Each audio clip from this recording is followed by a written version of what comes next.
And therefore, we make this call to our fellow citizens. Come out. Come out. Pahiyain naman natin itong mga dapat mahiya. Lalo na po ngayong araw na ito, tamang-tama ang tiyempo ng pagkakalunsad nitong ating Artikulo 11. Alam nyo ito, Article 11 of the Constitution. Nung araw po, sabi ko lang ito na yung huli ko ha. Nung araw po, meron sa ating jurisprudence na tinatawag na condonation principle. Condonation doctrine. Ano ibig sabihin yan? Kapag ikaw halal na opisyal, halimbawa, governor ka o mayor ka, no? May ginawa kang kasalanan. Hinabla ka ng administrative case. Inabutan ka ng eleksyon. Nahalal ka muli.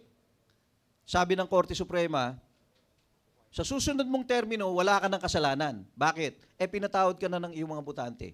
Condone ka na.